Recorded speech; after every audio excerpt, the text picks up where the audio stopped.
Listen, obey, submit. Many religions teach from a young age to ignore your wants and needs, to submit to the hierarchy without further question, in exchange for the promise of safety and security that you won't receive until after you go to heaven. Hebrews 13:17 in the NIV says, "Have confidence in your leaders and submit to their authority, because they keep watch over you as those who must give account. Do this so that their work will be a joy, not a burden, for that would be of no benefit to you." Other translations escalate this further. "Obey your leaders and submit to them, for they're keeping watch over your souls and will give an account. Let them do this with joy and not with sighing, for that will be harmful for you."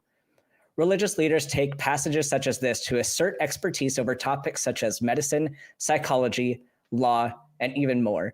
They have no training in these subjects, but demand control over who receives medicine as if they're equally or more qualified than physicians. They claim that the study of religion should grant them the authority of an expert without any responsibility. Furthermore, they convince people that they aren't smart enough or capable enough to make decisions about their own bodies.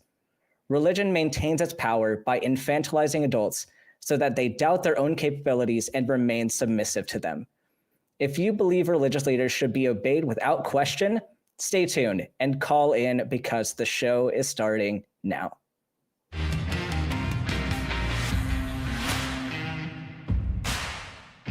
Yes.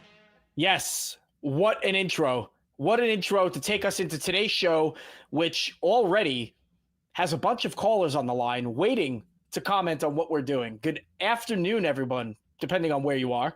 My name is Jimmy Jr. Today with me is the wonderful Dr. Ben, and this is Talk Heathen, a product of the Atheist Community of Austin, a 501c3 nonprofit organization dedicated to the promotion of atheism, critical thinking, secular humanism, and the separation of religion and government. My personal favorite, that last part. But Ben, man, I have not worked with you in a while. How the hell are you doing? Yeah, it's been a long time, and I won't belabor everybody with everything that's going on.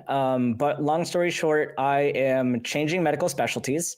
There's a whole story behind that, but I just wasn't happy with what I was doing. I want a different direction. So in that, I am kind of taking a little bit of a gap year, doing just some general practitioner work, essentially, and then we'll be reapplying for residency in like 18 months or so.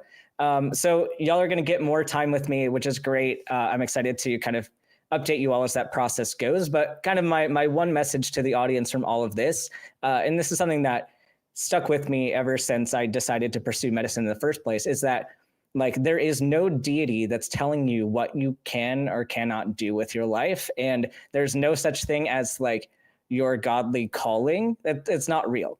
You get to make choices, and if you don't like the direction you're going, you get to figure out how to change that. And of course, there's a lot of different social barriers and things that can come into play. But if you have the means to change your path, then you can just do that. And it's incredible to have those options. So. Yeah, well, I particularly like the part of your intro that talks about these religious leaders really not having the qualification to talk about some of the things that they do. We bantered a little bit before the show, and kind of got into discussion about how they just want to control information. They just take they take the zeitgeist of the time and turn it into a sermon, and really want to control the behaviors, control the actions of their congregations. It ensures people keep coming back. It ensures they live a certain way, keep giving them money, keep giving them the authority that they're looking for. And really, there's no reason why we need to be doing that. They certainly haven't earned that way, or that status. So again, I would like to highlight that this, you can dedicate yourself to studying the Bible, but it doesn't make you an expert in anything. Now, it doesn't make you any closer to God. In fact, you've got a bigger burden. And so we have a show where we expect you to shoulder that burden and bring your claims to us. And, I don't want to keep anybody waiting. Ben, you've been on a break for a while, right? But we got a caller. We got a caller that's wanting to talk to you. So without further ado, I'm just going to jump right into calls if you're good with that. Yeah, let's go for it. All right, cool. Well, we got We got Nathan calling back to talk to Dr. Ben about a Reiki experience. So looks like you got a fan that was waiting for you to come back, and we're going to go to Nathan. Nathan, what's going on? You are on with Jimmy and Ben. How the heck are you? I am awesome. What's up, you guys? Hey, yeah, so I don't know. This was like months ago I called. You were still a student, Dr. Ben. Oh, wow. And I am now. So that was like over a year ago. It was a long time ago, but I'm in grad school, so I don't know how the hell you were like doing this show and doing all the stuff you were doing. Like, you must be a hell of a lot more organized than I am. Oh, I'm not. I just don't prioritize my own life. But yeah, what's your topic today? Yeah, I feel it. Okay, so yeah, for people who don't remember that call, I'm secular, humanist, skeptic, all that kind of stuff. And one year, my mom got me a Reiki treatment as a Christmas present. I'm like, oh, thanks, Mom. You know, but I went to appease her and expected to be bored out of my mind, and, you know, expected nothing but cringe out of the experience. But I experienced some things that I just haven't experienced before or since. And they told me that you might be able to shed more light on it than they were at the time. Yeah. I experienced the greatest pain relief. Sorry, go ahead. Oh, no, I was just going to ask what experiences specifically. Okay, so the first notable one was a feeling of, it's going to sound kind of strange, but it was a feeling of warmth that sharpened into like heat, that sharpened into like extreme heat in my foot. And after that, like, it felt like something broke. If I had to describe it, it felt like a spear of fire. I mean, I've never been impaled by a spear in my foot before, but I imagine it would feel like that. Something that broke through from my foot into like my hip area.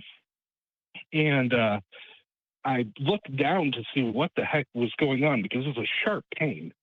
And this woman was standing about 4 feet away from me with her hand stretched out. I'm like, oh God, what the hell is going on right now? She's like, oh, is that too strong? I'll back off. She backed off a couple feet and the pain subsided a little bit. There were a few more things like that where there was warmth feelings, like just flowing through different parts of my body. And I got to say, I'd been to a bunch of folks. I know now not to go to kinesiologists. I didn't know then.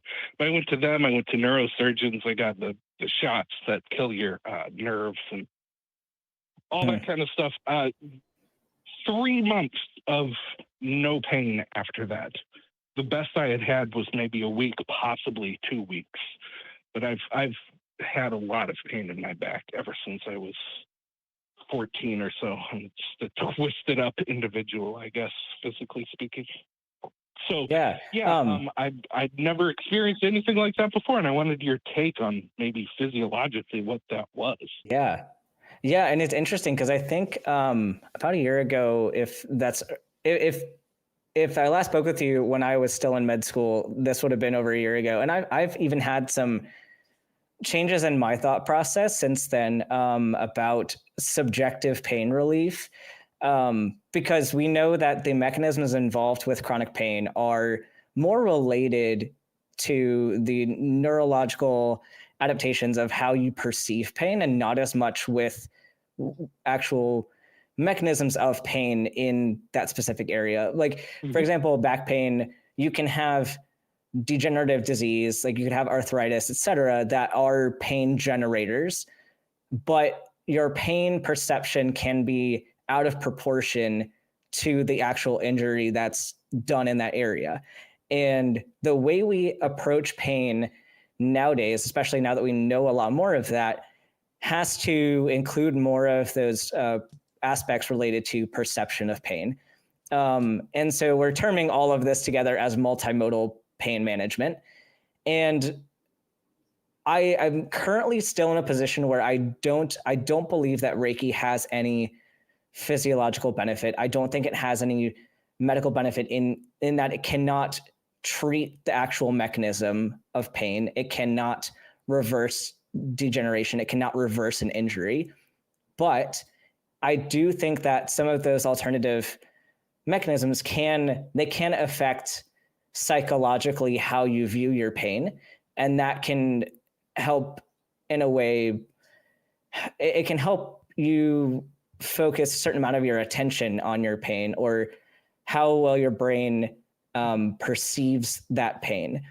And so there's a lot more data coming out now about what different therapies can do that to what degrees.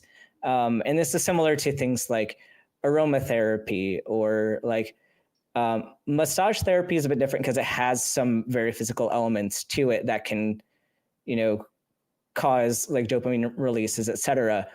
But I do think that in conjunction with conventional medicine, there can be uses for some alternative treatments. However, the problem is then still the idea that the people practicing these methods are claiming that they're going to cure the problem, or claim that there's a physical or spiritual side to it. And so I think some of the nuance here then is, if we're going to use some of these therapies, how do we ensure that we have practitioners that are evidence-based practitioners? And that's difficult. But as far as your experience with the pain, I don't doubt that you had some benefit from it. I don't doubt that you had a certain perspective undergoing that. And so kind of going forward is like, where's the place for these things? What's the data that's upcoming with like how much pain relief do we expect to get and all of that? But do you have any kind of thoughts about any of that? I talked for a good minute there. Yeah. Well, so it sounds like, and correct me if I'm wrong really quickly, it sounds like what you're saying is that this is potentially kind of more or less a placebo type thing. Am I kind of, but I do think it goes beyond placebo, because placebo specifically does not have any difference between that and the treatment, the non-treatment group. But this, we do see benefit in people that have alternative therapies, including acupuncture, including chiropractic, including these things, which those, each method has some risks associated as well. So that's something we have to balance out. Like, even if you get a similar amount of pain relief with chiropractic that you would with Reiki, you could argue that Reiki is actually a bit better because you don't have as many of those risks associated with chiropractic. But I don't think it's completely a placebo, but I do think it's more related to how you are thinking about your pain and how you are perceiving it. And I will freely admit that we don't know a whole lot about that mechanism. We're getting better, and we're learning more and more about how your brain takes in information and then sends signals to say, here's how we need to respond to these signals.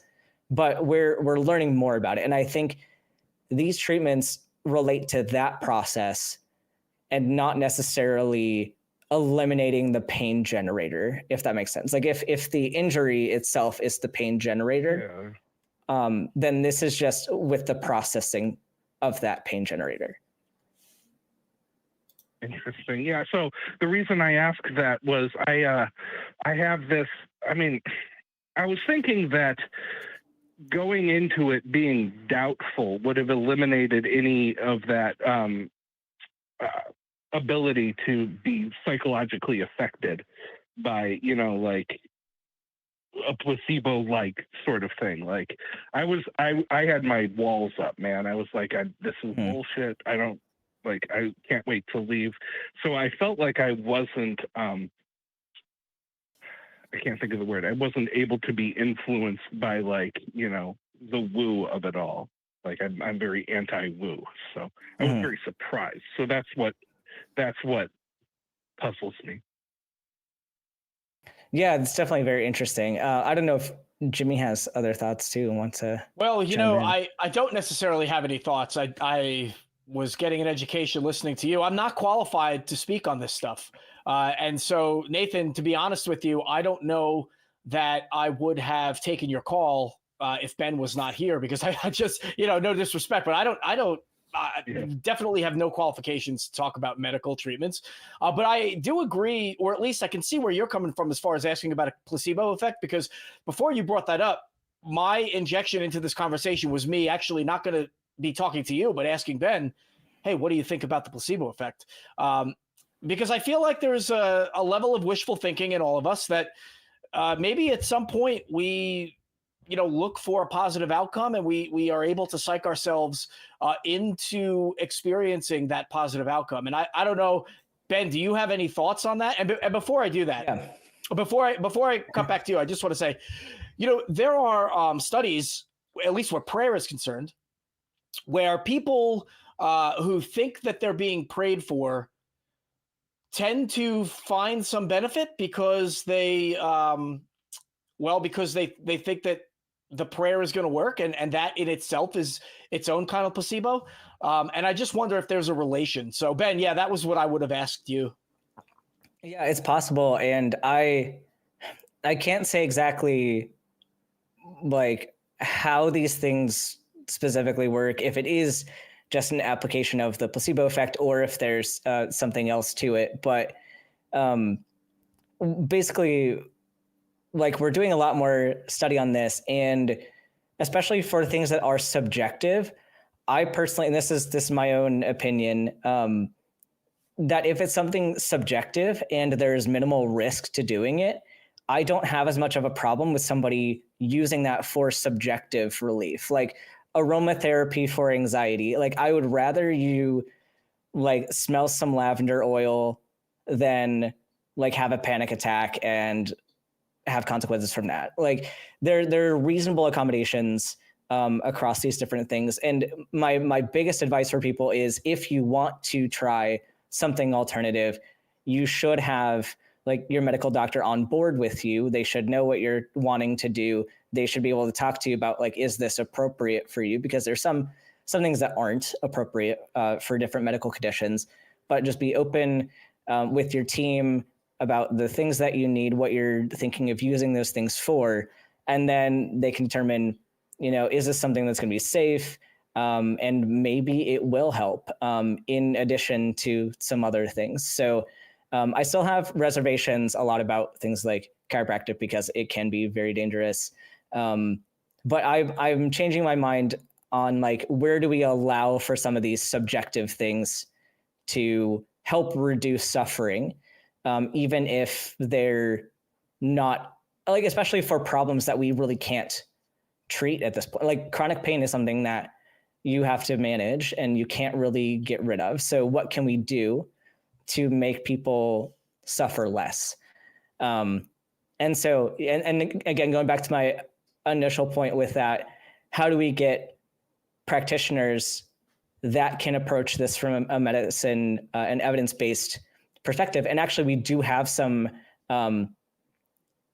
interesting overlap. There are some primarily Air Force physicians at this point, because the Air Force gives money to a lot of things.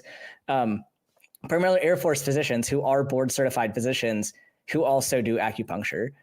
And they know where that line is of, like, we're using this subjectively, but we're also trained to treat medically. And specifically, one of them, actually there's one Army one too, I think, who's a physical medicine and rehab doctor, like, so board certified in like musculoskeletal injury, and who does a lot with chronic pain, who can do acupuncture.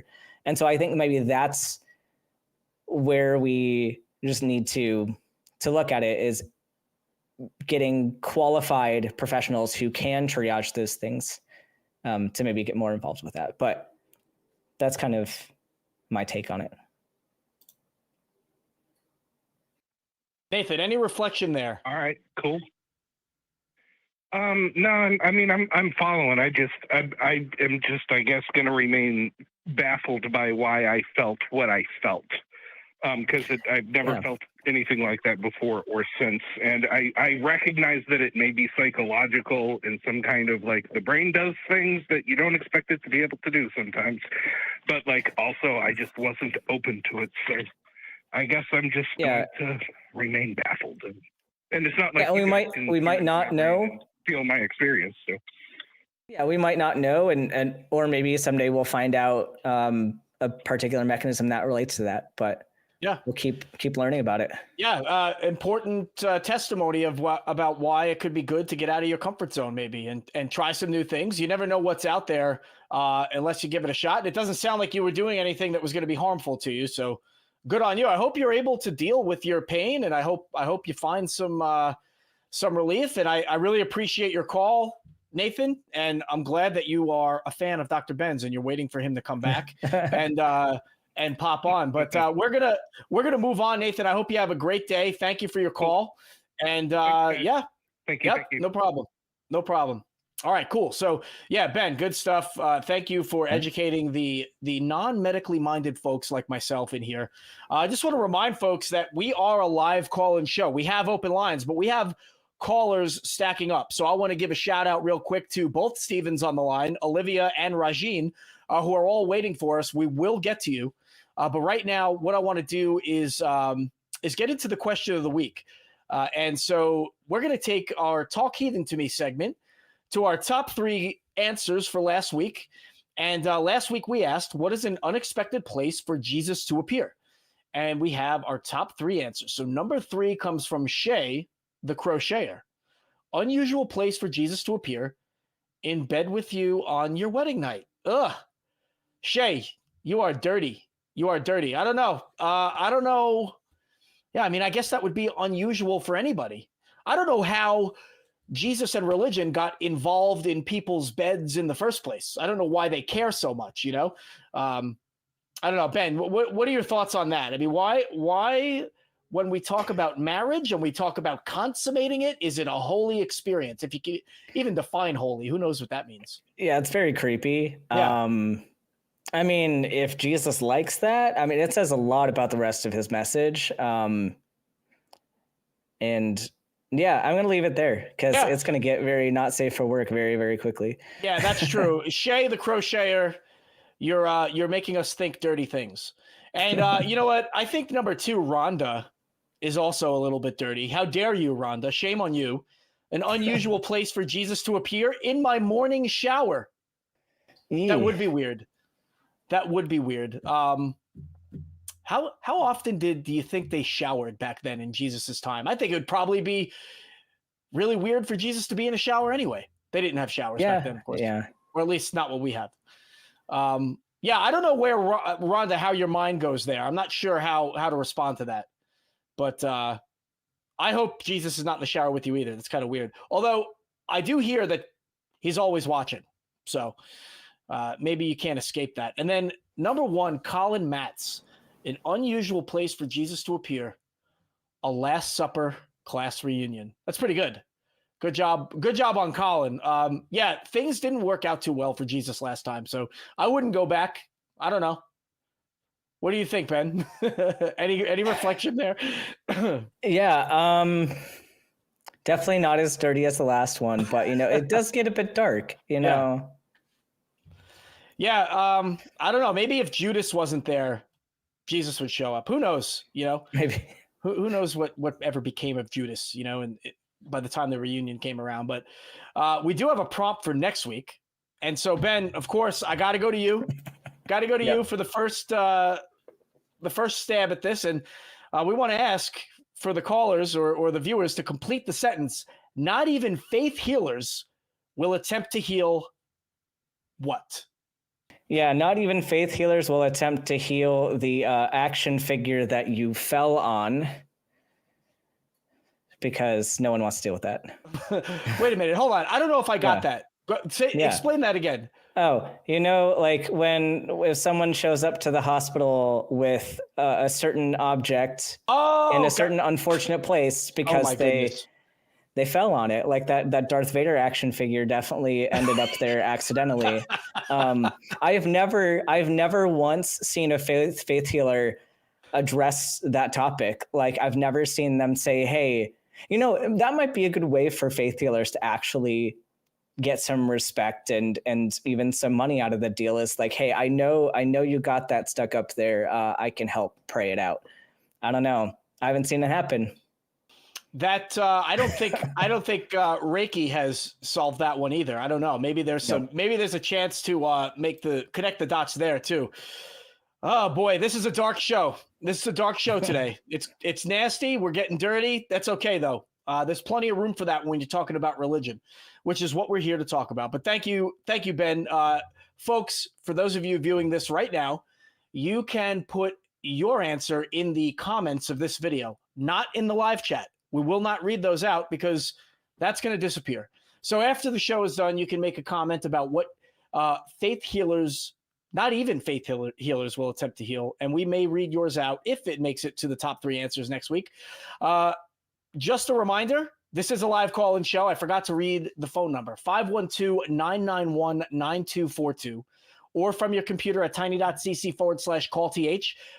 We have open lines, folks, so get on there, but you're going to want to get on quick because we have a bunch of people ahead of you. I think we need to give credence to the people that make this all happen before we move on to our next caller, and that is why we go to the crew cam. So, crew, can you bring yourselves up? Look at these fine folks. All right, man, they just keep popping up. Love the crew. Yeah. So thank you for making this so easy. You know, those are the people that yell at us for an hour before we start recording. So they're really the bosses. You know, Ben and I are just pawns in their game. But without further ado, you know, I think in conjunction with the chat poll today and with the promo that I recorded earlier in the week, I think this might be in line with that. So we are going to go to Olivia from Canada. Olivia thinks religion has not benefited society, but she's not a believer. I'd like to hear her thoughts on that. And she's been waiting the longest. So Olivia, you win. You are on with Jimmy and Ben. How can we help you? Hi, I'm new to calling in, so I'm a little nervous. That's okay. You're going to do great. If you ever want a boost, just go look at some of my older stuff. In fact, you can look at me from next week. I was terrible. No, I'm just kidding. I think it was okay. But hey, it's a learned skill, and the comfort will get there. But good on you. Congrats for calling. What do you want to talk about? Okay, well, I saw the prompt about how you asked whether or not religion has benefited society or not. And coming from a Native perspective, I want to give you my 2 cents about it, how it hasn't benefited society. Okay. Like how Native, when the colonizers first came over, I'm from a province that used to be loaded with indigenous people, but because we were considered savages by the eyes of their religion and their colonizing minds, most of us were wiped out. And we don't know where these people a whole group of people have been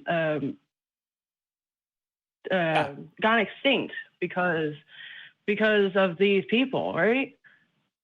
I think so. I think that when it comes to Native Americans and the mixing of cultures with Europe, yeah, there was some intentional wiping out done. I shouldn't say some. There was a lot. But they also suffered a great deal from diseases that they had not built up an immunity to. And so that usually, in most cases, automatically halved a population of a given area. I mean, you would easily see half of the population die off, and that made it difficult for them to fight back.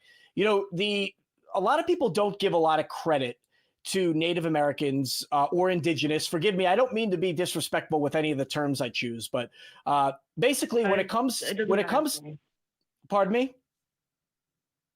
It doesn't matter how you word so I'll it. just, Native, yeah, so it doesn't matter.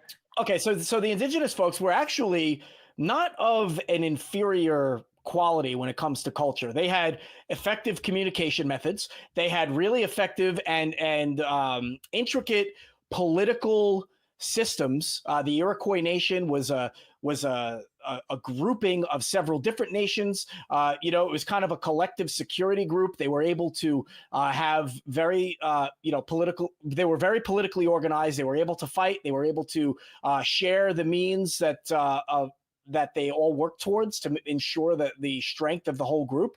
It was easy to characterize them, the Europeans, to characterize them as less than human, based on the technological advances that the Europeans had. And that was a message. The Europeans, we know through reading old documents and different accounts that they didn't actually believe that the Native Americans were inferior. That was a narrative that they pushed on their governments back home to try and get investors to buy into real estate, trade, different industries that were fledgling at the time, but they wanted to bolster. So I digress a little bit, but what I just wanted to give credence, I guess, to your comments that, the idea that Native Americans were somehow inferior is not a perspective that was shared by the Europeans, right? Whatever they told their people back home, whatever actions they took toward Native Americans, it was because it was advantageous to them. They took advantage of their large-scale death. They took advantage of the fact that when populations were halved, it made it impossible for these people to continue to communicate and to strategize and to defend themselves. And so the Europeans moved in to take over markets that were dominated by, and land that was dominated by the Native Americans. But that by no means makes the Europeans any better. They had disease on their side, and that was what they owe their success to. But yeah, you're right. God, gold, and glory, the big 3 Gs that a lot of people pressed into the need to colonize the Western Hemisphere was how it became so colonized. But it wasn't, I don't know. You know what? Before I get into that, what are your thoughts on that, Olivia? Well, we have issues with the residential schools because which were controlled by the religious government. It was these people, these religious leaders would authorize the kidnapping, basically, of children and putting them in schools and forcing them to submit to their religious ways, which and when those children were either starved or beaten to death, and it was done by by these religious. I agree with you. I tend to agree with you, Olivia. I think that religion has been used horribly, not just towards Native Americans, but Westerners have used it toward their own societies. In fact, they're probably really, by the time they came in contact with the people of the Western Hemisphere, were so practiced in doing so for so long that they got really good at it. I want to kick it over to Ben and see if Dr. Ben has any thoughts on any of this. Yeah, just weighing in on all that. Religion, ever since it came into existence, has been used in this way. Not only has religion been used to give ourselves answers to questions of who are we, where do we come from, but it's so much easier to get people to do what you want them to do when you have some higher authority telling you. We see this all throughout the Old Testament and all of those genocides that were carried out in the name of Yahweh. We see it all throughout other religions of that time frame. It just became such an easy excuse to go wipe out other people groups and say we are the superior one because we have the correct God on our side. And that's the same mentality that carries over into religion today. That hasn't gone anywhere. We still see all over the earth, we see physical wars, and we also see a lot of ideological and political wars over who has the correct God on their side. And that's unfortunately a metric a lot of people use to say whether society should be owed land, should be owed like power, all of that. And so I think we're all in agreement here. Yeah. Yeah. Olivia, your thoughts? I was just gonna say, like, I went to my hometown not long ago, and I went to my first, like, this is their first time ever having a powwow, and so I went and saw it, and one of the things that kind of icked me about the whole situation was the fact that they opened it with a prayer, and personally, I was thinking, why would you support a religion that basically oppressed you all these years? So, man, that is such a common theme that we see throughout American history. And I understand that you're calling from Canada, but when I say America, the Canadian experience, especially with Native Americans, was similar to the Native Americans in the rest of the continent. It wasn't exactly the same, but it was similar. And it wasn't all that different from what we saw with African American slaves either. And unfortunately, Europeans beat their white Jesus and enslaved their white Jesus into all other cultures that they were able to dominate. And it results in centuries and centuries of just this cycle continuing. And that's what we still see today. Now, we don't just see that with groups that are not white Europeans, but we see this in our school systems. You started talking about school systems. I mean, Louisiana, Oklahoma, we're starting to see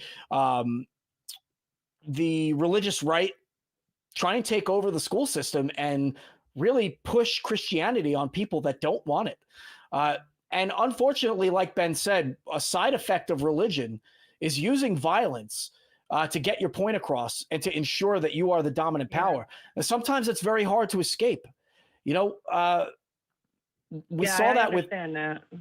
Yeah, and so I think what you're talking about is just a product of that harsh history. Hey, Ben and I are both in the military, and Ben, I know that you could speak to this, but the military is supposed to be a place where, well, first of all, we're the government, right? And there is no state-sponsored religion. It's supposed to be a place where I think Christianity is not the dominant religion. That's just not the case, though. You go to a holiday party and people start praying to Jesus. And it's just something that we see. We have to continue to fight back against it.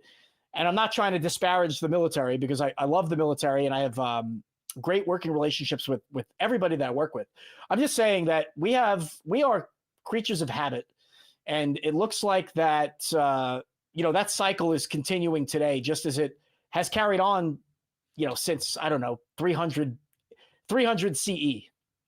So, Ben, do you have any closing remarks on that? I think we're going to get going. We'll give you and then Olivia some time. Yeah, I think I'm on the same page as all of you. I'd like to hear Olivia kind of give us closing remarks. Well, in my opinion, I don't think there's any religion that really benefits people, because there's always issues with women's rights when it comes, and people always revert back to their religion, whatever religion their country's from. So I personally don't see the benefit of having religion being a dominant part of the society.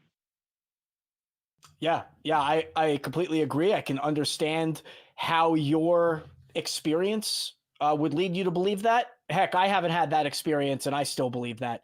And I hope that you continue, challenging these views and having these conversations. And I hope you understand that, we're there with you.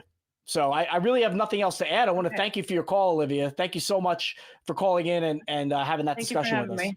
Yeah, you're welcome. You're welcome. Thank you. All right, cool.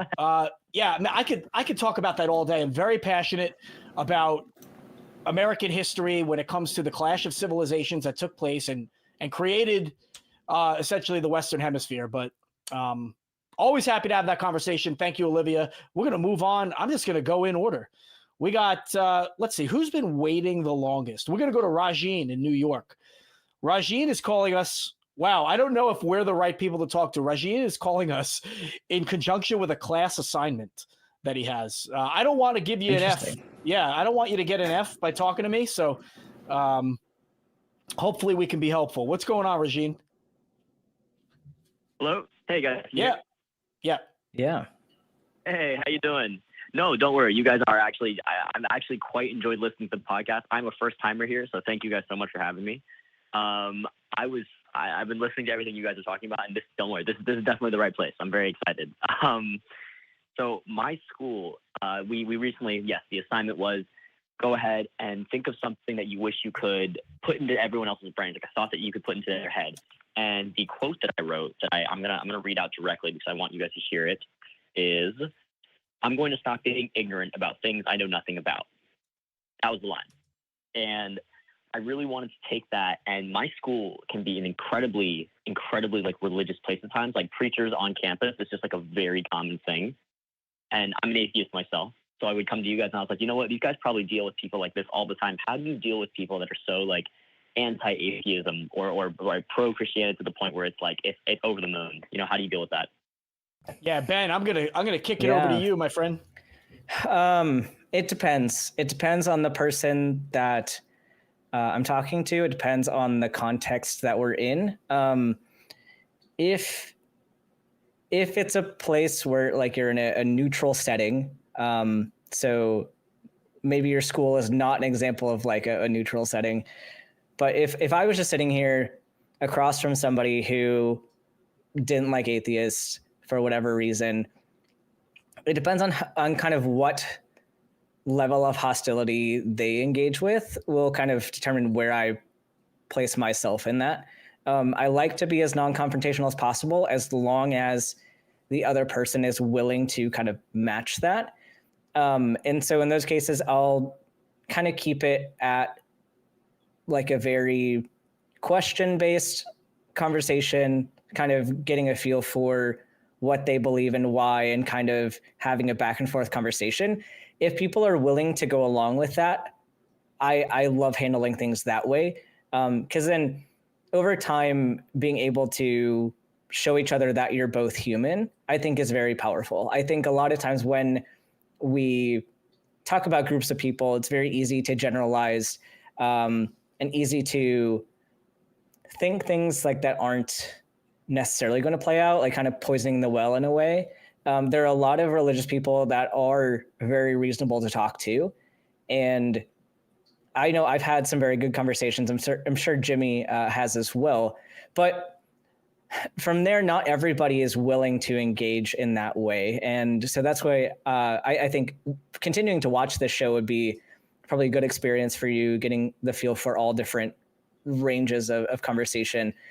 But some people can be more hostile, and I still, if I can, like to keep it very question-based and like to try to direct them to a way of understanding that we're all human at the end of the day. But if somebody is so, let's say, anti-atheist, or if they're in particular very anti-LGBT or expressing some opinions that are harmful, that's when I don't care how hostile or aggressive they're sounding. I will take it up to a level 10 and kind of set the scene of, you will not dehumanize anybody in this conversation. And so it can be kind of difficult to like get a feel for what that other person is going to take away from that conversation, or how you need to meet them. So you kind of have to take what I'm saying with a grain of salt, and because it might not work for every situation you're in. But with somebody who is like, let's say you never met this person before, and they just say out of the blue, I hate atheists or whatever. Like, there's oftentimes something kind of behind that statement. There's some more that you can get to the bottom of, whether it be asking them, you know, what makes you think that, or have you ever met an atheist, or like just allowing them the space to give their perspective. And then you can kind of have a back and forth with questions, but then knowing that if they're going to say something incredibly toxic and hostile, that's when you can hopefully get the confidence to say, hey, no, we're not going to have that conversation now. Jimmy, do you have a different way of going about that? I don't have a different opinion on that. I think that your advice was sound. You know, go in and really without seeking to change minds or be confrontational, I would just match the other person's energy, because at the end of the day, nobody really wants to talk about this stuff, or we don't really want to turn every space that we're into or every space that we're in into a space that's defined by political and religious divisions, right? This space on Talk Heathen is a way that we can address religious divisions. But when I go to work, I have to be honest with you, I work very closely with like 6 people every single day. I have no idea really where they stand on religion, and I don't care. And I'm good with that. So, yeah. I mean, that's what I would add to what Ben had to say. Where do we stand? How are we looking so far, Regine? No, you guys are great. Thank you so much. I mean, because you guys, people know, but you guys are down in Texas, right? No, the Atheist Community of Austin is based out of Texas. Fortunately, we have folks all over the country, all over the world. And so we got a lot of diversity, a lot of different perspectives coming in, but, we're all atheists. We don't all agree on everything, but, we work together anyway to kind of have these conversations. But yeah, we're not in Texas. What's the significance of that? No, there is none. I literally just found this place on like your whole podcast. I found it online. I thought you guys were Texan based, and I had no clue because I've never even been there. I have no clue, what the correlation might be between religiousness and how it like runs, through different like parts of the United States, and I didn't know how people. I didn't know how. I had no clue. Yeah, I mean, initially back in the olden days, like. How many years ago has it been for the ACA? A long time ago. I believe this is season 28. Season 28, yeah. So, I mean, Texas is still very religious. And this kind of platform was a way to get people to ask questions and to be able to talk kind of outside the boundaries of their religious background. So it was previously like a public access television show that people call into, and it's carried on like since then. And there are multiple. I'm doing all the shilling here. I know we got announcements coming up to do this, but we got this show. We've got other shows, the Atheist Experience, which goes on after this. They're all separate channels, so you'll have to search for them or go to the links that we have.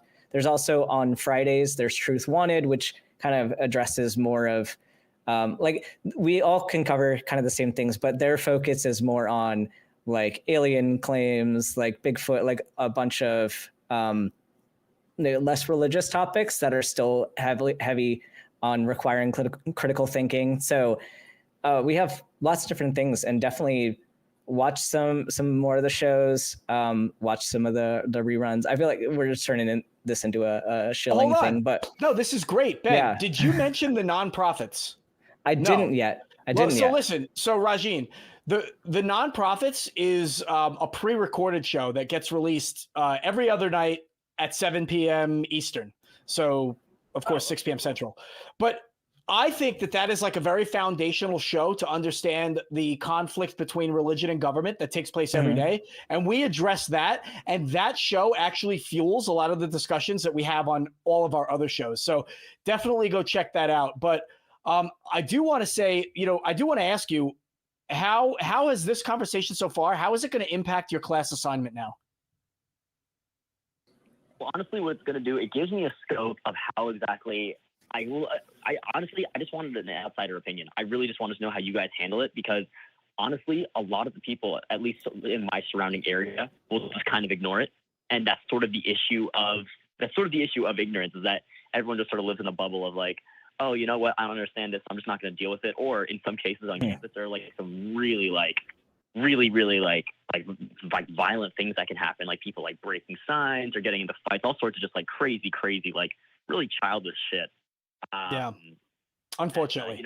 I just wanted to see how you guys, Yeah, of course, you know, that's and what it is, and I just wanted to see how you guys would handle it. But yeah, thank you. I really appreciate it. And something else, really great stuff. something else I want to mention, which like I hope it's okay for me to mention this, but if you haven't watched any of the street epistemology videos by Anthony Magnabosco, he's got a lot of like he has conversations on college campuses talking to people about like different topics like this. And if you just need some more reference for engaging in those conversations, there's some really good like real life conversations that you can look at as well.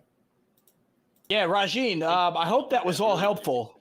Yeah, no, love the call. I'm glad that you know you're allowing us to enter your academic environment, and I wish you the best of luck. We got some other callers, so we're going to move on. Rajin, I will say, while you're checking out stuff, make sure you go to, and I'm glad that you engaged us after finding us, but make sure you go to www.atheistcommunity.org. You can learn about our organization.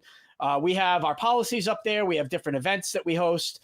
We have merch, which I think is cool. So, Ben, you weren't able to join us this year, but we went to the back cruise a few weeks ago. All types of merch, man. People are just rocking the new merch. So, yeah, everybody, if you haven't checked it out, go hit up tiny.cc/merch ACA. We have pins, backpacks, onesies, youth tees. They got crop tops. They got hoodies. I'm getting a hoodie, though, by the way, because it is getting to be cold out. And I will say that there's no better place to be than New York in the fall.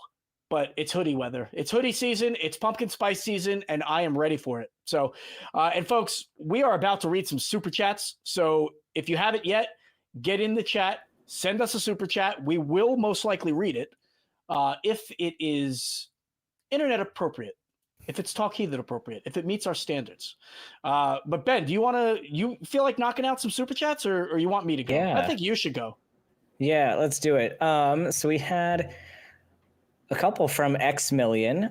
First one from X Million gave $4.99. Said, I missed entering Talk Heathen to me this week, but Jesus, specifically, but B-U-T-T, Jesus inexplicably appeared on a recent branch of SpongeBob's family tree. Nice. There you go. Well, we're all his children. So yeah, that's a weird place to find Jesus for sure.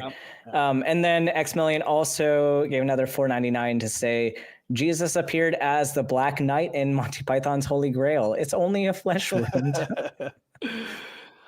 And then, of course, we have one from Miranda Rensberger, always here for a good time, given $5 and says, the claim that any one group is God's chosen people is possibly the most dangerous idea humanity has ever come up with. And I 100% co-sign that. That is a very dangerous idea, and that's why we're here. Yeah, thank you, Miranda. Excellent input. We love Miranda.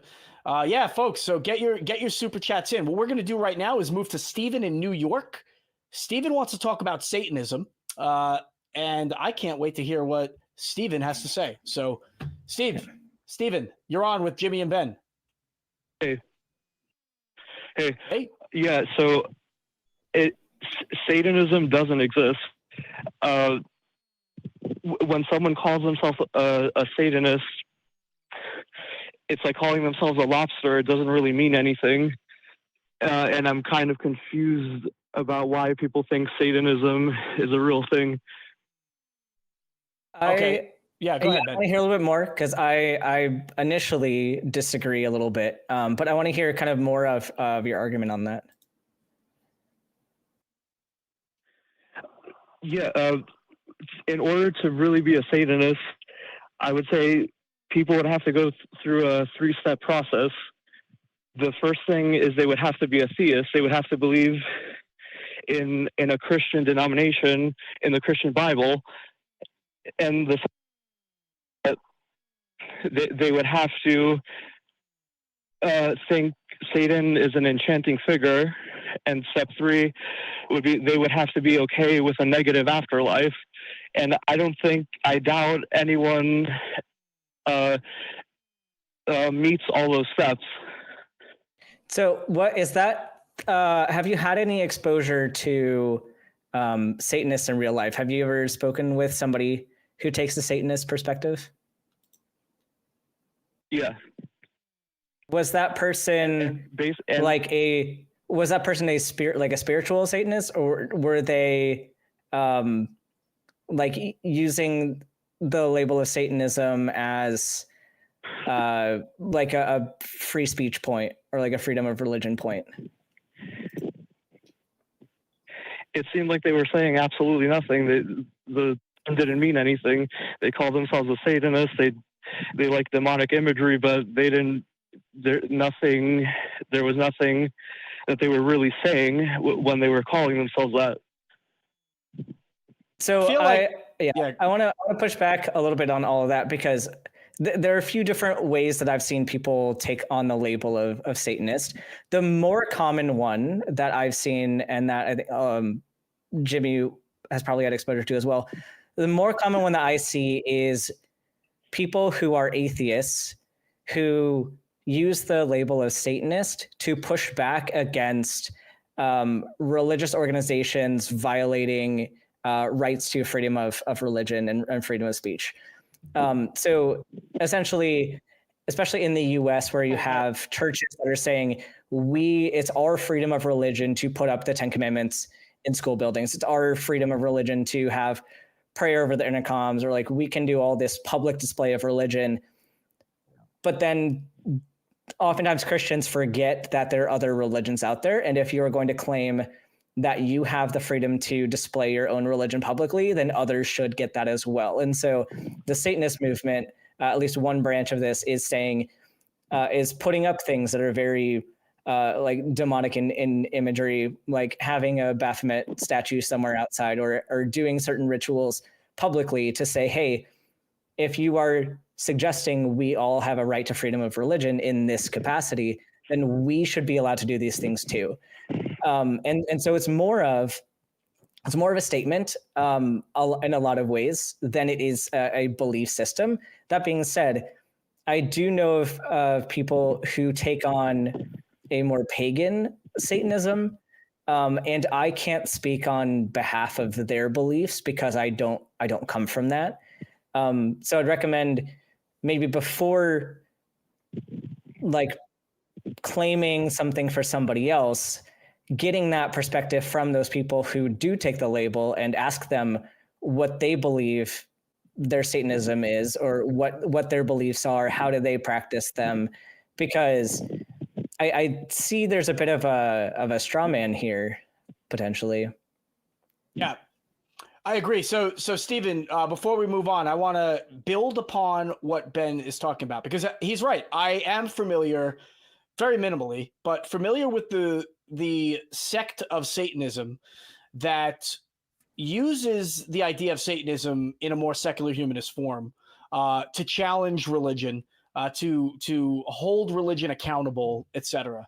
I had an experience when I lived in Florida in which people, or the town that I lived in, the employees that worked there, in their windows, they had little like glass windows into the lobby.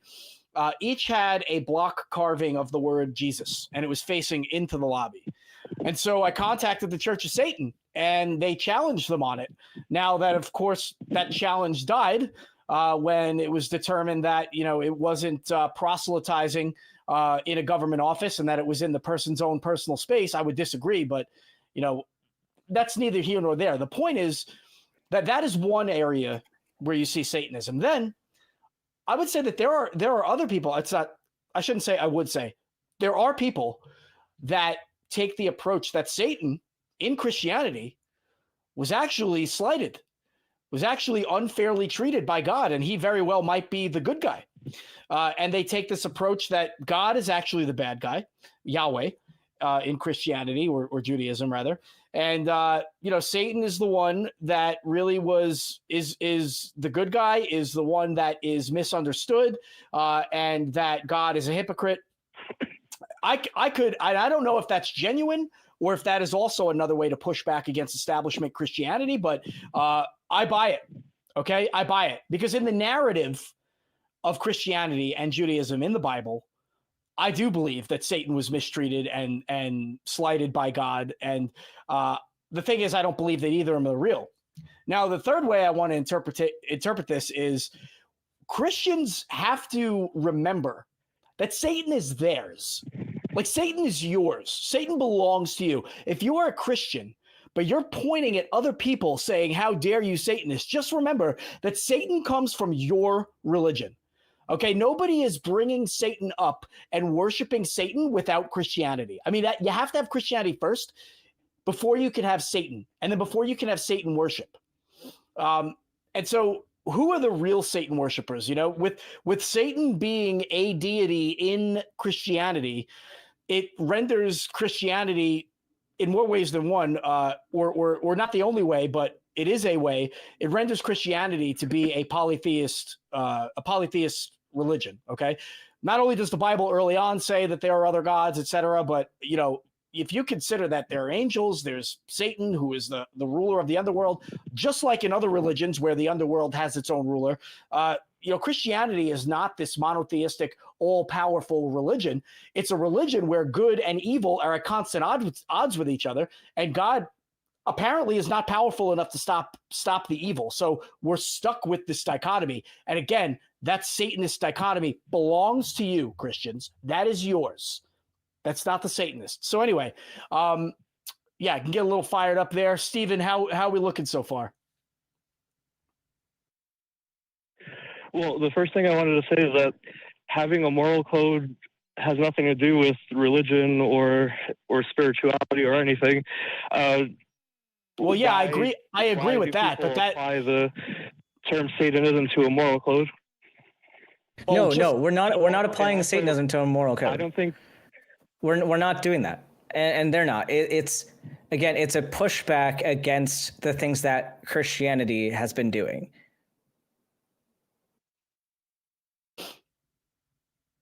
Think of it this way, Stephen. Someone romanticizes Satanism.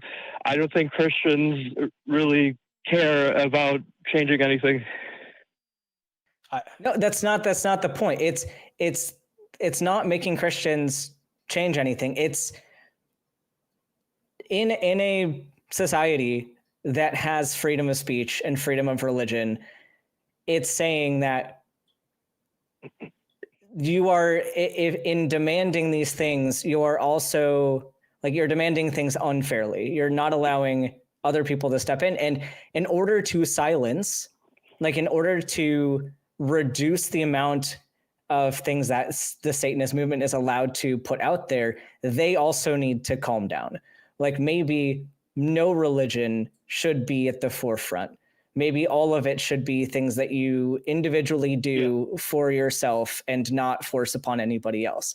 Like, nobody, and I guess when I say nobody, the people that I know who like wear the label of Satanist they're not using it to set a moral compass. These are things that are used to communicate secular humanism. And so we would agree that Satanism is not related to like morality, but the things that we accept as moral, being secular humanists, are, number one, not reciprocated by Christians for the most part, and number two, the things that we think are human rights violations committed in the Bible by that God are things that were unfairly done to Satan in that story. So like, regardless of whether or not Satan was a real figure, the message communicated by having Satan there suggests that the things that God did were okay. And we wouldn't see it that way. Does that make sense? I don't know why. I get what you're saying, but I don't know why someone can just call themselves a secular person. When someone calls themselves a Satanist, and here's the thing. Here's the fun thing about like being different people and having different perspectives is you don't have to take on the perspective of somebody else. Like, I personally do not wear a Satanist label. I don't identify with that community, but it's also not my business. Like, I don't need to speak on behalf of them. I don't need to agree with them. like it's a method for handling a situation in our society, and it's okay if you don't agree with it either. You don't have to, as long as we're not causing harm. Yeah, Stephen, think of it this way. You've got a Christian that claims they have a moral compass, and then you've got a Satanist that also claims the same thing. Theoretically, that should cause the Christian to look at their beliefs and challenge them, right? Because if I'm a Satanist and I'm saying, no, actually, look at it this way. Look at the Satan perspective from this aspect. Because, a lot of times what you'll see is Christians saying, well, Satan's evil. And I as a Christian am morally superior for these reasons. We also know, having been people who came from that line of thinking, and having been people who challenged our own preconceived notions and ended up where we are as atheists, we know that prior to doing that, we really didn't read the Bible all that much. We just accepted what was given to us. And so by raising the perspective of, well, I am a secular humanist and also a Satanist, and here's why, that should cause somebody who claims to be morally superior to look at their own moral superiority and actually judge, okay, is what I believe accurate? Is what I believe supported by any evidence? And is am I just following some kind of logical fallacy? And so, Stephen, I would ask you to just kind of take that info and reflect on that. I don't know that we have a whole lot more to say. I mean, there's a few ways to slice this whole Satan thing, but it just being a Satanist, it's more of a response to Christianity than anything. I don't think it's that effective, because I really don't think that a Christian will be a so-called Satanist. And well, you don't have to think it's very effective, because there is objectively, there are some ways that it has worked. And it might not be where you are, but there are examples of church and state separation events that have happened because of Satanist activity. So it might not be your cup of tea, and you're allowed to think that. That's totally fine. But I think it's a bit unfair to put a blanket statement on, this is useless, people shouldn't do it, because it doesn't make sense to me. That's where I would say we're going a step too far. But yes, they're not describing anything. That's my issue. Stephen, and we just explained this to you. Means absolutely nothing.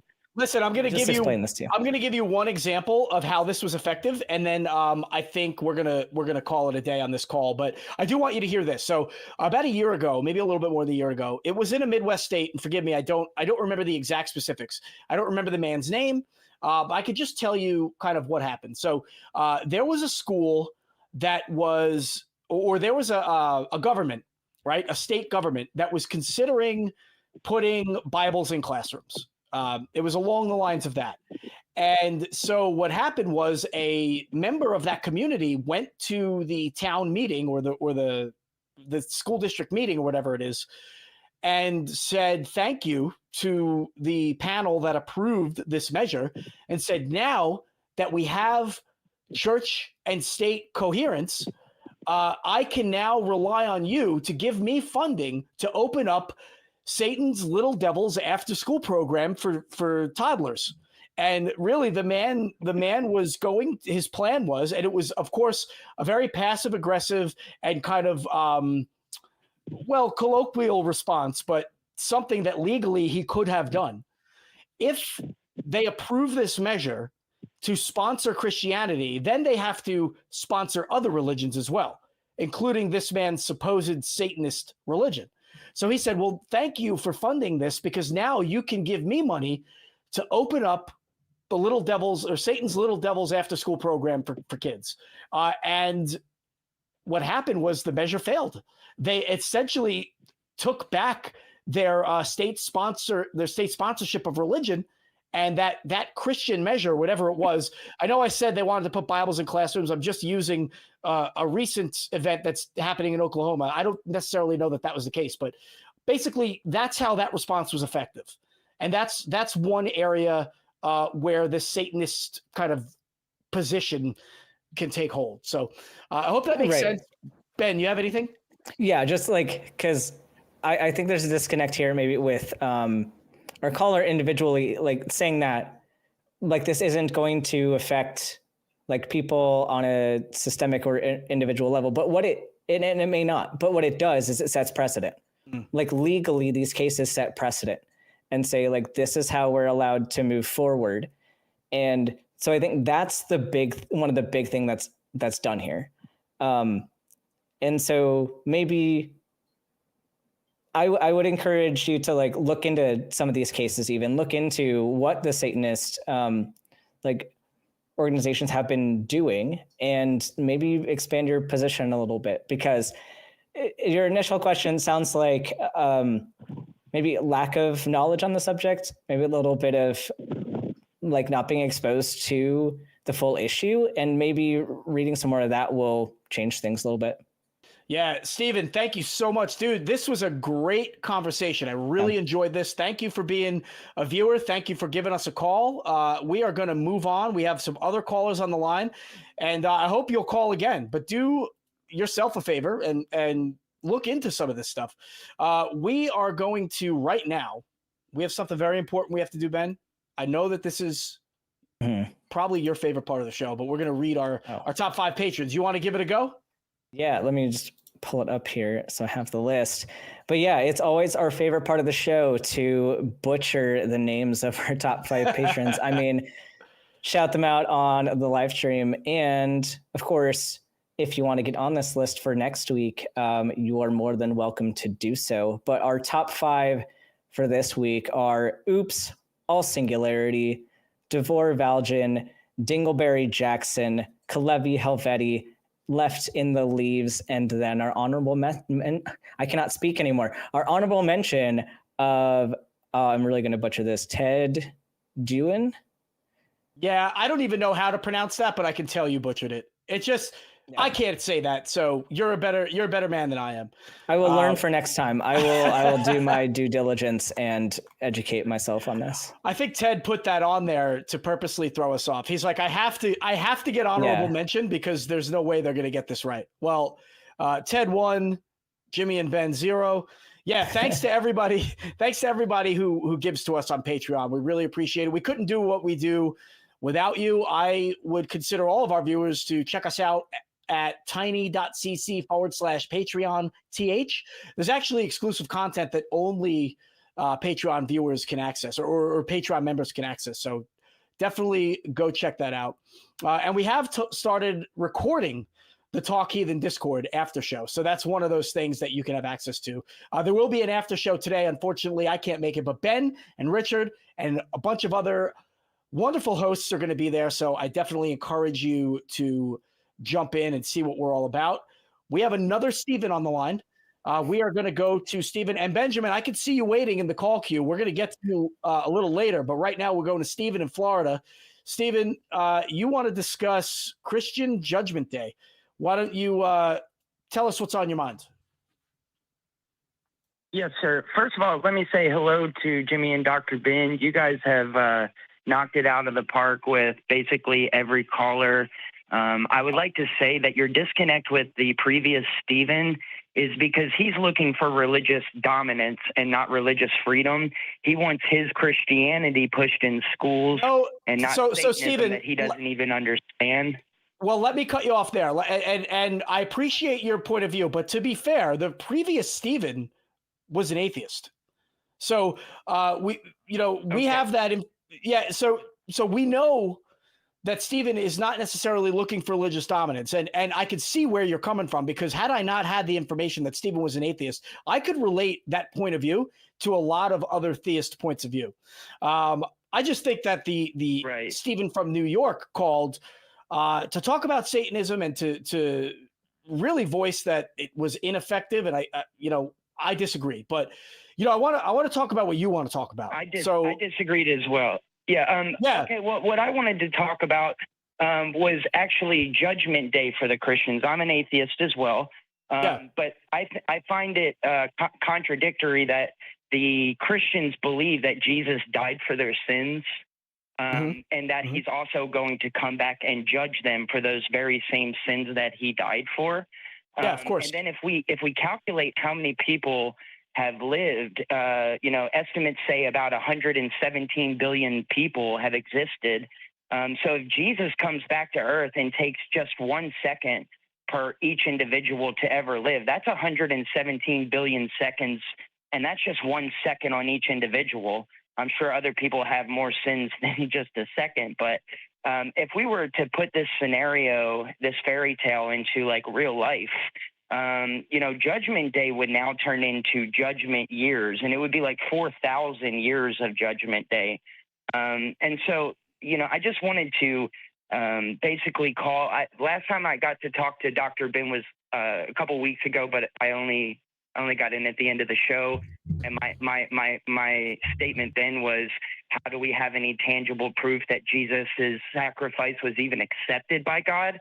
The only thing that we know is that death exists before and after Jesus. We don't have any proof that any of this actually happened or was accepted or not accepted by God. We have the Bible, and that's pretty much it. But I want to draw a line here, though, because what you're talking about is, your question to our call screeners was, why would God, and you asked us this as well, why would God return to judge if Jesus' death forgave all sins? That's absolutely a worthwhile question to ask, right? I thought we were forgiven for our sins. Now we're going to be judged. It certainly doesn't make any sense. But what you're saying also is, who's got that kind of time? We're going to judge everybody, right? What I would say from a theist perspective is, well, Jesus and God, or both, or whatever it or they are so powerful that they'll just be able to judge everybody instantly anyway. Perhaps they already know how people are going to be judged and what their fate will be in the next life. And so I would say that a theist would probably argue that. However, the logical fallacy between being forgiven and then also having to suffer is a perfectly legitimate question to have. There's no good reason for it. And I can understand where you're coming from. I'm going to turn it over to Ben. Well, Ben, sir, go ahead. Jimmy, that would raise another question, though, because the Bible also says that your soul isn't connected with your body, but it also says that the dead in Christ are the first to rise.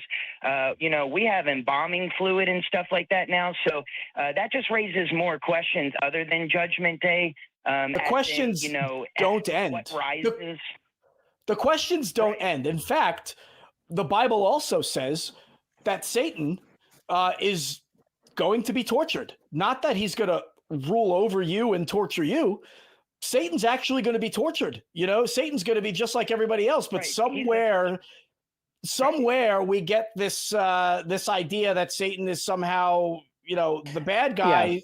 Yeah. It doesn't make any sense. But look, we can none of pick it holes all day. Ben, go ahead. Yeah, none of it makes any sense. And like along that point too, like imagine if you were a parent and somebody like kidnapped your child, and then at the end of the day, you get your child back and you're like, actually, no, you let yourself be taken by this person, go back and go live with them. And I'm going to torture both of you. Like, that's dumb. That's incredibly dumb.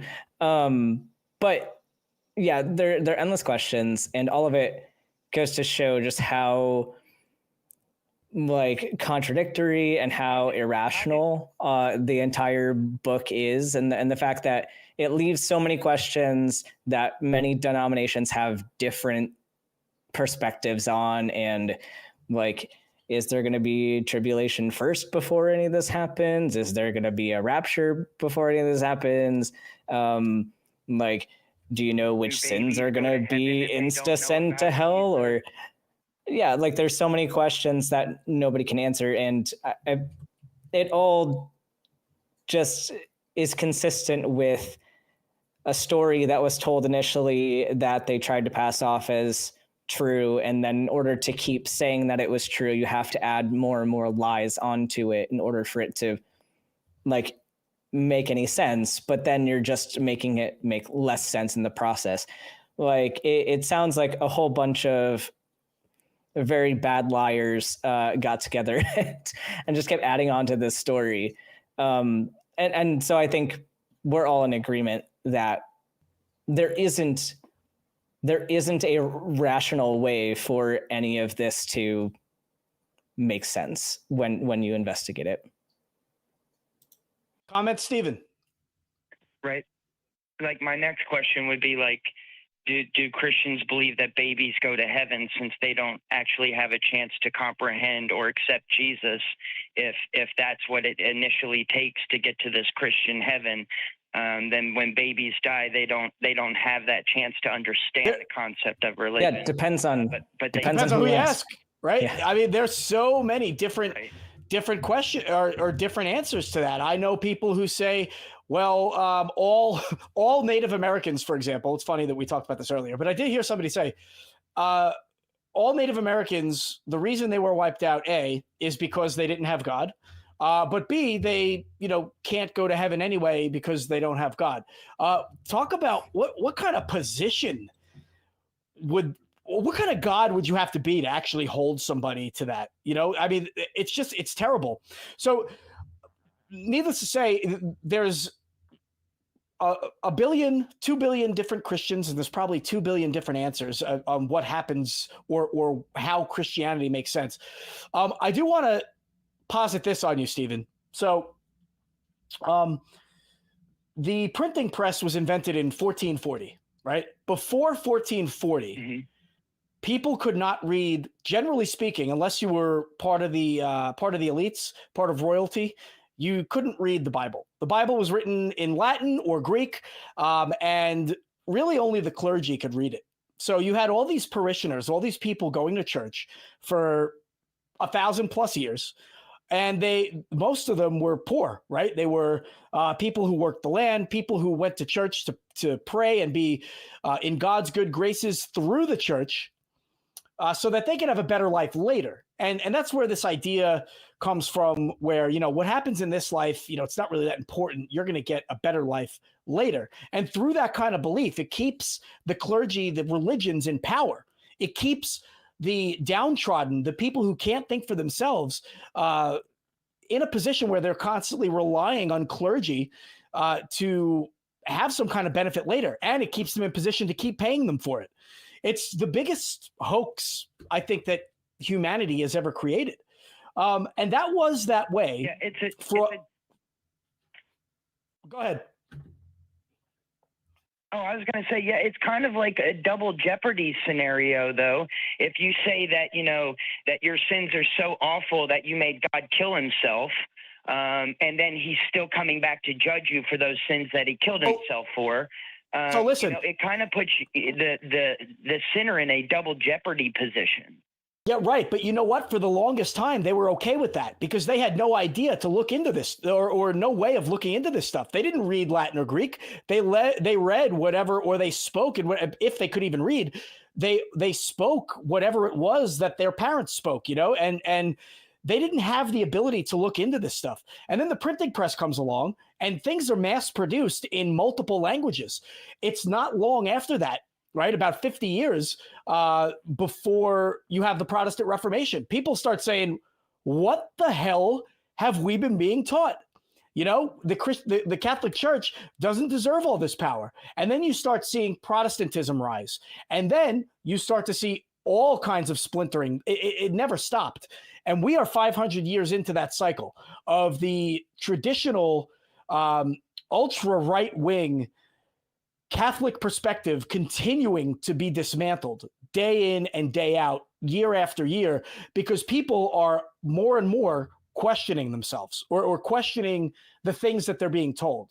And so you're talking about, well, the Bible doesn't make sense. Well, we know it doesn't make sense, but 500 years ago, I'm not so sure that I would have been in a position to be like, well, that doesn't make sense, because I don't think I would have had all the tools. I would have had somebody doing the thinking for me. In any case, we're not there anymore, and that's a good thing. So I wanted to leave it there. Ben, did you have anything else? No, I mean, my opening was pretty much related to this. Like, it's people get power by convincing other people that they're the ones to go to, and by hiding that information. This is the same reason why we have a lot of like oppressive like political systems out there, is because they hide the information. They keep people in the dark on those things so that they can't question. And if you're told, I need to do these things so I can help the people around me, and hopefully we all can have a better life, people are going to do that. People want what's better. And you can promise somebody, hey, I will give you this thing down the road if you do this for me right now. And people aren't in any position except to believe it, especially in places where there's higher amounts of poverty. There's less access to education, less access to other ways of thinking. And so it is very oppressive. And I do think that a lot of it is intentionally that way. Like the Bible has a lot of terrible things written in it, but it's all very intentionally placed in there, especially throughout the years of, them deciding what books were going to stay in, what passages were going to be modified, translated in certain ways. It's all very calculated and intentional what they're giving their people to read. And so I agree with Jimmy that, now we have the ability to look into things and find out what we're intaking, but that has kind of heightened the aggression of some of these organizations, kind of like what we talked about with previous callers. They're increasing their level of aggression. They're increasing their more extreme stances because they have to, in order to combat the fact that people are able to look into things. So, it's all very unfortunate. And when you do step out, it's very ridiculous that people could ever believe any of that. But I'm very happy that I'm not in that position. But a lot of people still are. Yeah. I want to, on that note, perfect segue. So, Stephen, I have flown over the most remote parts of the Middle East that you can imagine, down in Afghanistan, in the Northeast, near China, where there's just these villages that are so offset, so out of touch with the rest of the world, and they're patriarchal societies where women, their lives are dominated by men. I mean, who knows? Well, I know, but I'm just saying, how can we expect them to have any kind of education, to have any kind of access to resources that would allow them to challenge Islam? They don't. The only thing they have is what their fathers or their husbands give them, which isn't much. And it's really sad. But, they are in the exact place where many Europeans were 500, 600 years ago. And I'm hopeful that starts to change a little bit. I think, given the fact that Islam is about 600 years behind Christianity, maybe there's some hope on the horizon. But we see this playing out in real time or across the world. And it's not just in Christianity. So I just wanted to leave you with that. Stephen, last thought. We're going to move on. We have another caller. Yes, sir. Just my last thought is basically what you guys have been saying, that, religion doesn't even help anybody in schools. I would say we could calculate how much money the Catholic Church has spent in child molestation cases, and then ask if this deity can't even protect its kids in its own religious institutions, why are we inviting him into our public schools? We don't expect the academic performances to increase in any of these southern states that are placing the 10 Commandments, in the schools. And so my last thought is just that you guys have been knocking it out of the park all day. I'm a fan. I'm not this is a first time call, but I've been watching since Tracy and Matt. And so, I just want to thank you guys for what you guys do, and, keep up the hard work. Yeah, I appreciate that. Thank you so much, Stephen. Thank you for giving Ben and I an opportunity to drop our thoughts on your thoughts. I would say on his last point, Ben, I don't think that the people in the states that are enacting religious laws and policies want them to get smarter. You know, that would almost be counterproductive for them, wouldn't it? It's a power move. Yeah, it's absolutely like a lot of these people and like a lot of the people making these laws. Sure, there are some that are less educated and less intelligent, but a lot of the people in those positions know what they're doing, which is pretty scary. But power is a very powerful motivator. Control is a very powerful motivator, and and religion is wrought with it. And that's what we're doing here is even if we can't completely change the system, or if we completely can't make everybody question their beliefs, we can at least introduce the idea of asking the questions. And you know, that's the first step. A lot of people can carry it from there on their own once they get the ability to know that they can ask, and they don't just need to intake whatever is being thrown at them. For sure. Well, we have a super chat from Mistress Olive for $5. Many religions push the agenda that makes one feel bad for being human. Could not agree more. Thank you so much for that contribution, Mistress Olive. And with that, we are going to take a fan favorite on the line, depending on who you ask. Benjamin, you are on with another Benjamin and Jimmy. What's up? Hey. Well, I was calling about incest in the Bible, and what's your what's your remark? I was call in about incest. Yeah, what's your thought? Go ahead. Well, I mean, so back because today I was in church and we was talking. Hold on, Benjamin. So we're at the end of the show. I know that you waited a long time, and forgive me, I don't mean to be disrespectful, but I would like you to please just give us what you got instead of giving us a preamble, if you don't mind. Well, so incest is in the Bible, and I was gonna ask what y'all's take on it is, since it's in the Bible, and a lot of people. I mean, it's half and half, I guess. What's your take on it? What is your take on it being in the Bible? I guess it'd be okay. I don't know. I mean, if it's in the Bible and stuff, it was okay at the time. And I guess it's just subjective morality, depending on who you asked, I guess. So you think because it was, and I'm sure this has been something you've had conversations with in the past, but do you believe that, and correct me if I'm getting your position wrong, if it's in the Bible, therefore it's okay? Is that your position? Not on everything, but okay. Why is this? And then why was your reason for it being okay because it was in the Bible? Why is that your justification for this different than for those other things that are not as good?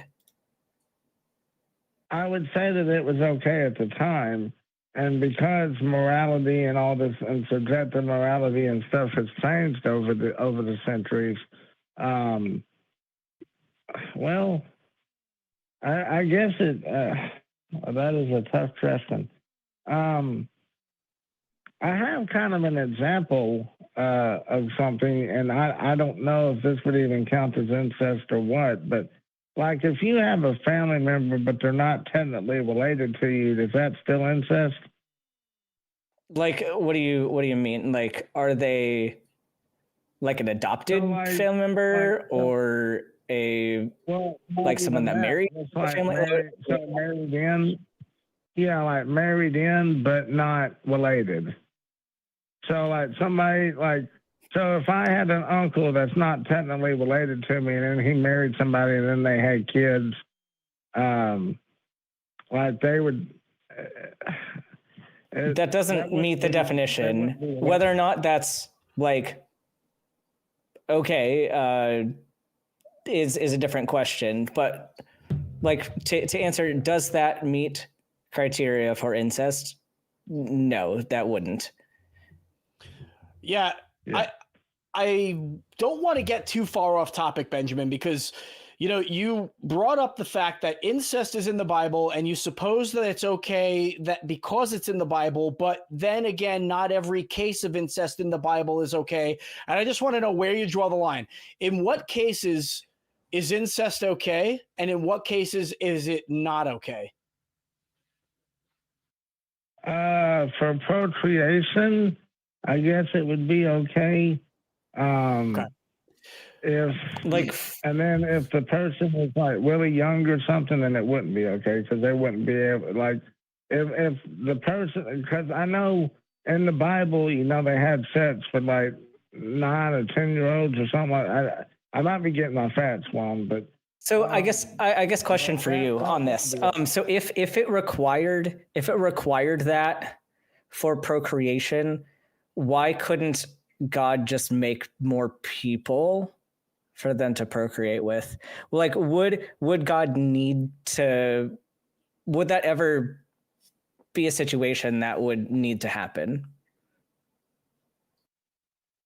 Well, it's interesting you bring that up, because theology-wise, God created everybody, right? Or something to that effect. If you're having to do incest or something in a situation like what Adam and Eve was in to do procreation, then, well, I mean, I don't. Yeah, to your point, I don't see if God is will, which I believe God's will, but I don't know why He wouldn't just create more people. And is it God's will in that case to even have humanity persist? Like I mean, if God is eternal, does He need humans to be around, like, as a species forever? And that's, I don't know if any theology specifies that humans have to exist. Like, there was a period even within Christian belief where humans did not exist. So would God, like, if God wanted humanity to just stop, couldn't He do that? Couldn't He just make humanity stop? Well, yeah, that would be the end of the world. It would be the end of humans. I don't know if it'd be the end of the world. God created other animals, right? Yeah, but I mean, so they could still be around. Well, yeah, but I mean, if the world ends the way that people think it's going to end, I mean, I'll say this, there's a couple of versions of that too, how it could end. So viruses, plagues, fire, brimstone, nuclear bombs. What else? So why this is very interesting. And I have so many questions, and unfortunately we only have this one call today. So we'll try to keep it narrow to this topic, but it sounds like you have a book that has said, like, at least from your perspective, the book has said what has happened through the course of humanity and talks about what is expected to happen throughout the course of humanity. And so it seems like no matter what hypothetical scenario we go to, if it deviates from what is said in the book is going to happen, that's just not an answer you're willing to accept. Is that correct? Like, do you adhere to the way the Bible says everything is going to be is 100% accurate? Well, no, because there's contradictions in the Bible. Okay, cool. So we've established. Cool. Okay, so that's very important for our discussion here. So we now accept that the Bible is not the end all be all with regard to truth. Do we agree on that? Yeah, but I don't think anybody's point. So then how? Because the Bible. So then with the conversation that we started with incest being in the Bible, therefore that does not have to be seen as okay, because the Bible is not the end all be all. So you don't have to accept that incest is okay, even if it was in the Bible. Right, but a lot of people think it is because morality is subjective. There's no absolute morality, even with the Bible. So there's something I like- want to point out, Benjamin. And so when it comes to incest, there are different definitions about what's okay and what's not okay. I mean, incest, you've got really close genetic material, right? The individuals are related, but we as people create our own laws and our own rules about what's acceptable and what's not. So for people to say, well, incest is wrong, well, that is subjective in its own way. I mean, for a long time, in many civilizations in the Middle East and in the Nile River Valley, people were expected to marry their first cousins. And I know people who are married to their first cousins who are in Europe. And, it's normal, I guess, right? But in some cases, it's not. And then, we really have to ask ourselves, well, what's okay and what's not okay? And that, again, is subjective. Morality is subjective. But another problem you may run into in trying to ask this question from a biblical standpoint is that while there is incest in the Bible, God also comes out later and says incest is not okay. There are multiple examples that are given in which incest cannot take place. But then how did the world come to be without incest? Genesis does not do a very good job, doesn't do any job of explaining that. All of a sudden, Adam and Eve's sons have wives. I have no idea where they came from. And people are just procreating. And we don't know how that's done or why it's different in circumstances, different in different circumstances. So I want to, on that note, Benjamin, say, I have to admit, I'm really proud to hear you say that and acknowledge that there are contradictions and that you don't take the Bible at its word. I think that you've shown tremendous growth from what you have been led to believe through questioning some of these things. And I appreciate you bringing this call to us. And I want to see if you had anything to reflect on that. Yeah. I mean, so I was kind of dared to do this call by Secularity and J Mike. They wanted to see what I don't think it was y'all. I think it was I can't remember the guy. It would have been at the Atheist Experience. Yeah. It would have been the Atheist Experience. And I don't know. I mean, I could see how colloquially, maybe, in a joking way, they might have said, I dare you to call, but I don't think it was really a dare. I think J Mike and SR, and I don't like speaking for other people, but I could certainly fathom that they would want you to call and have this conversation, because I think we're making major headway here.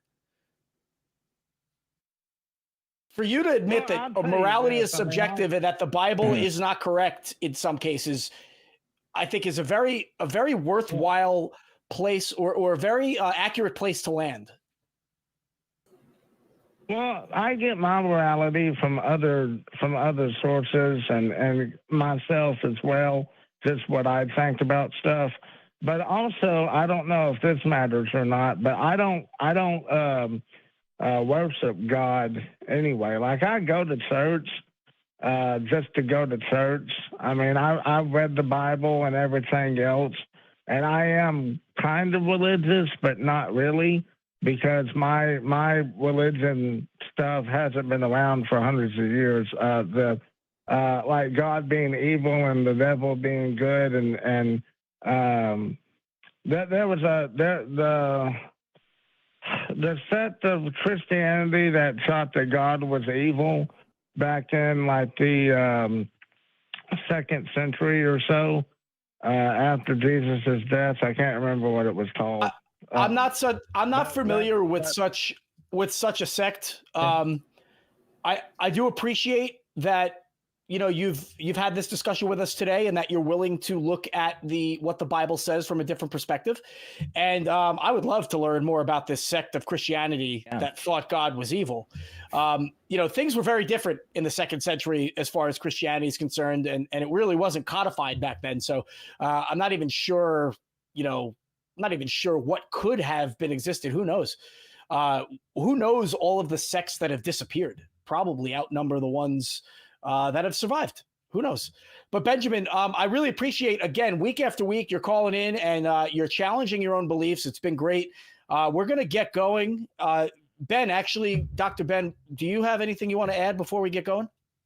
Yeah, I mean, I haven't been around for each time that you've called in, but it sounds like you're asking the right questions, and I would encourage you to keep asking those questions. And even if that means calling in with a different one every week, I know we get some callers that become very familiar voices around here, and I like what's going on. I like the direction you're going, and I think we'd all be happy to engage some of these questions in the future. So I don't want you to be discouraged by any of your changing of thoughts here and there.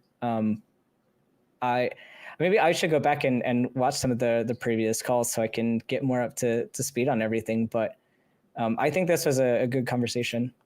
Yeah, for sure. Benjamin, thank you so much for calling in again. To my Benjamin, I would like to say it's been great working with you. I had a really fun time today. And I said I wasn't going to be in the after show, but I actually I have been released by my bosses here in my home, who are both females, one of whom is my daughter and the other who is my wife. They've given me some free time. So I am going to be in the after show. I hope everybody jumps on Discord and joins us there. Ben, great show today, brother. Great show. Yeah. It's so nice to see you again. Folks, for all of you out there, remember we have a prompt for this week, and it is complete the sentence. Not even faith healers will attempt to heal blank. And put your answers in the show comments, and we will read the top 3 next week. We want to thank Richard Gilliver for being in the backup, being our backup today. Richard, you want to come up? Let's bring Richard up. I want to hear about Richard's call. I want to hear about Richard's favorite call. What did you think? Well, I usually use this opportunity to talk about the calls and stuff, but if you allow me, I'm going to have a little bit of a rant this week instead. Because one of my personal bugbears is people who are keyboard warriors. I don't like them, I'm not going to lie. And it is my want sometimes as producer of this show to get them the fuck out of my chat when they refuse to call and just want a keyboard warrior instead. So that's what I did with a couple of people, Jerusalem being one of them today. Don't do it, people. It gets on my nerves. But on that point, I have a larger rant on that point. On the Atheist Community of Austin Facebook page, we have videos on there and people comment on the videos, and you see the same people time and time again. So for the benefit of that, I'm going to have a little bit of a rant about certain people. I'm going to have this cut out and put on there so they can fucking moan at me directly. Keith Bridge claims he won't call the show because of reasons. He changes his reasons every time I prove one of them wrong. Mike Smith, he won't call because we dominate and won't let the theist callers speak. Really? Has he listened to our show at all? But my absolute favourite is Jimmy from Texas. He's called several shows. He's got a list of all the different atheist shows he's called, but he won't talk to me. He won't talk to me at all. And the reason he won't talk to me is because he once sent me a paper which proved God, and I ripped the fucking thing apart. And he doesn't want to talk to me live on air about it. He's called every single other host in our community. And the reason he claims he won't talk to me is because he wants to talk to the hosts who know the research. And the funny thing is, he's complained several times about every host that he has ever talked to not understanding the research. And I'm the one person out of every single host in the entire atheist online community who's actually read the research he's talking about. People, don't be keyboard warriors. Don't be fucking cowards. Call in, because you really piss me off when you don't. That's it. Rant over. On that note, Greg Sanich 5183 on YouTube. Stop commenting on my videos and ignoring my invitations to call me and talk to me directly, all right? Go get him, Jimmy. Go on. I said, hey, I'd be willing to discuss this with you this Sunday. And he said, LOL, doubtful. I can't imagine why theists would even call in for, or what they are expecting when they do. Well, I'll give you a taste of that, what Richard just gave you if you call in. I dare you, punk. No, I'm just kidding. I'm sorry. I'm not good at this tough guy thing. That's Richard's thing. Yeah. No, awesome point. Thank you, Richard, for popping up. Thank you for backing us up. As always, even if you're not the backup, you're still backing us up because you are the boss man. And on that note, I'm sending my love rings out to Richard. So, crew, let's get these love rings going. Come on, where's the love rings? Technical difficulties. Ben, if you had love rings, who would you send them to? Not the people that are angry in the side chat that won't call in. Y'all are not getting love rings. Either be nice in the side chat or call in. That's how you get the love rings. Yeah.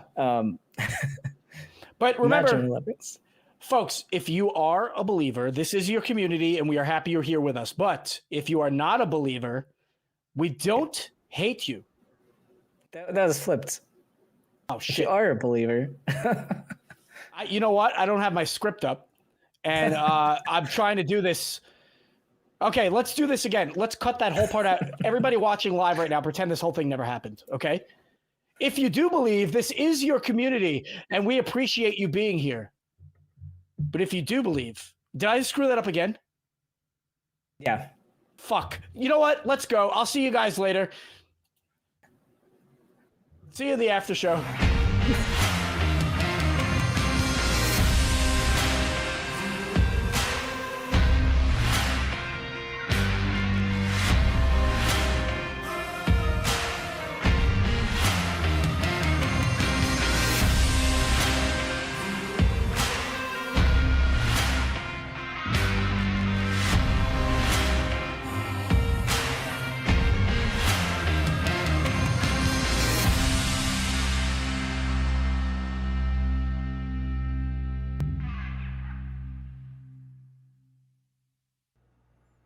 We want the truth, so watch Truth Wanted live, Friday at 7 p.m. Central. Visit tiny.cc/YTTW and call into the show at 512-991-9242 or connect to the show online at tiny.cc/calltw.